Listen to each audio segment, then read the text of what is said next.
As I finish up sizing my casings for the 300 blackout project,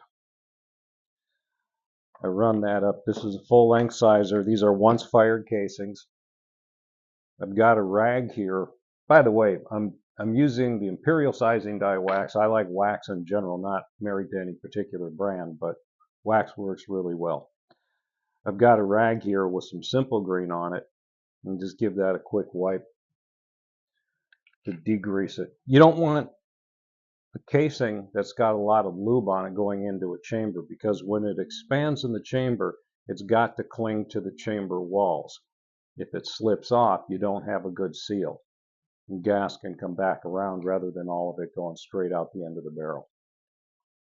So I've got that taken care of. Now, in the next step, as I already mentioned earlier, if you are loading a flat base bullet, and I'm going with the Hornady 180 grain, it's a Spitzer point, flat base, see, it's not going to stay put, and I want to be able to run that up into my seating die by putting this on here, taking my fingers away, and it's going to stay right where I put it. So what I can do here is I have set up the Lee Universal Expander. Now there's two inserts inside of this die. One's a little bit fatter, one's a little bit narrower.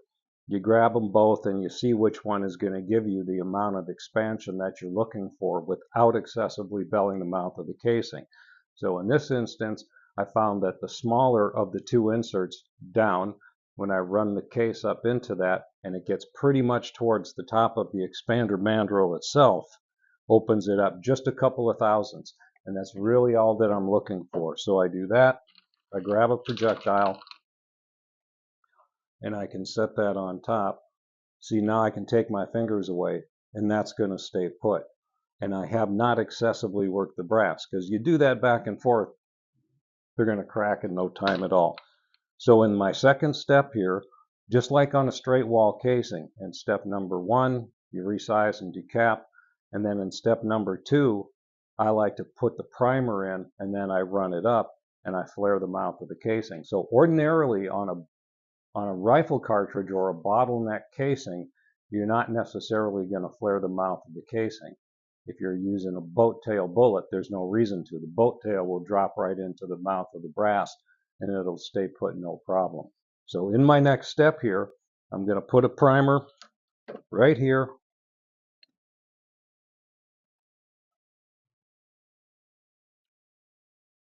Push this forward, run it all the way up.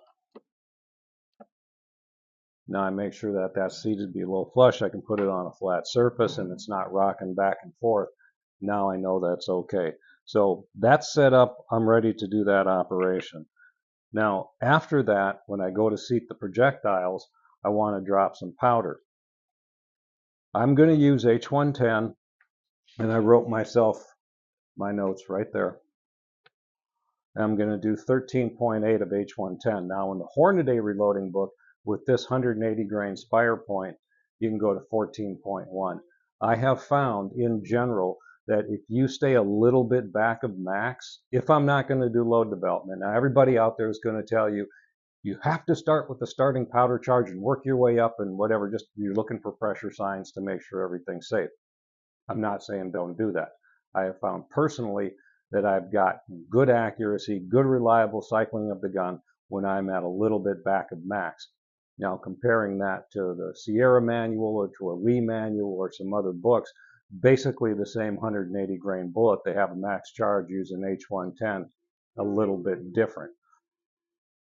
You can go with the more conservative of the data, start a little bit lower and work your way back up. But I have personally found sort of across the board that I get really good accuracy, very good cycling, no issues with casings being kicked off at about 3 o'clock. If your port pressure is too low, the casings have a little bit of a tendency to go forward. Now, other things affect angle of ejection, yes, but all other things being equal, and just having said that, if your port pressure is kind of low, then the casings, when they eject, have a tendency to go more forward. If it's kind of ideal, where your port pressure is sort of where you want, where the gun's going to cycle reliably, they tend to go off more off to your right. And if your port pressure is too high, the action is going to be battered and the casings can get kicked all over the place. Now, some guns with normal cycling and everything, they may just go forward, they may just go back, but this is just sort of a general rule to help guide your thinking as to what you've got. And of course, the performance of what takes place when you get to the range is going to tell the full story. But in the next step, now I have been sitting on a mech manual powder dispenser here for quite some time. I ordered several of them many years ago, and I've had one here that just hasn't sold. Mayville Engineering Company. They're probably best known for their shotgun loaders. They've got a great lineup of shot shell loaders. But Mayville Engineering Company, they're in Wisconsin, and they make really good stuff.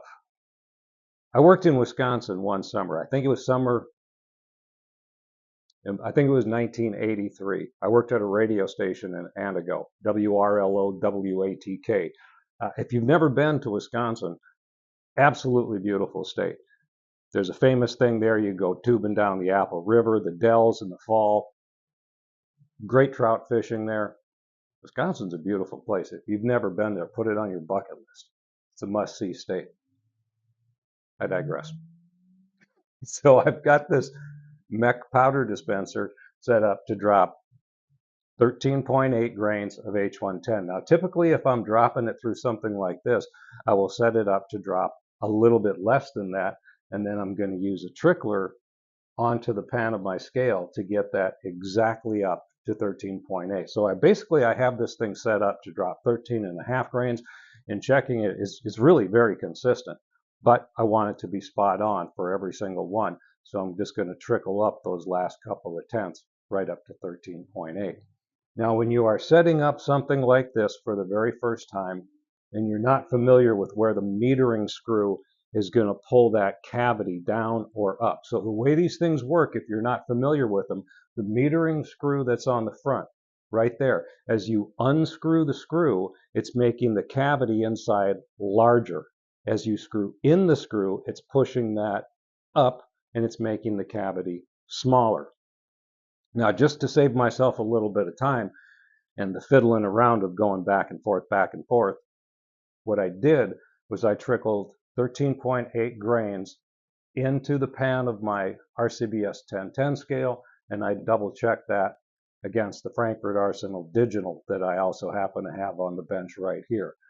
So what I did was I unscrewed the metering screw down further than I knew I needed to make the cavity larger, and then I dumped that powder in top of the metering screw, and then I started turning it inward, and what's happening is the cavity is getting smaller and smaller. So when the powder level came up to the top of where the cavity is inside the powder dispenser, I stopped. I put powder in here, and then I threw a charge, and then I did have to make a couple of minor adjustments.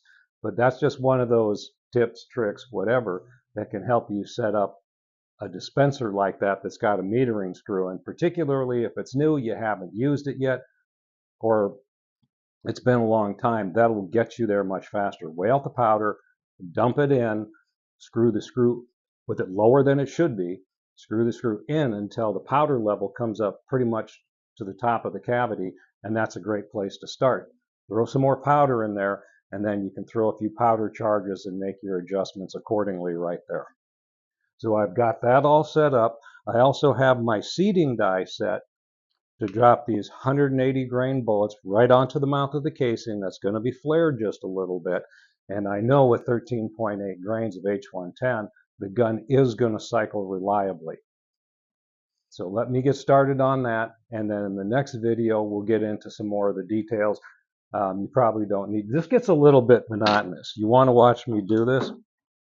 Now the casings are all sized, but I'm going to put a primer right here, and then I'm going to grab that one I already did that one first, put a primer on here, push that forward, cycle that back around so that my expander is right underneath there, run that all the way up, and again, I'm going to double check myself by grabbing a projectile, placing that on top, so it's perfect right there.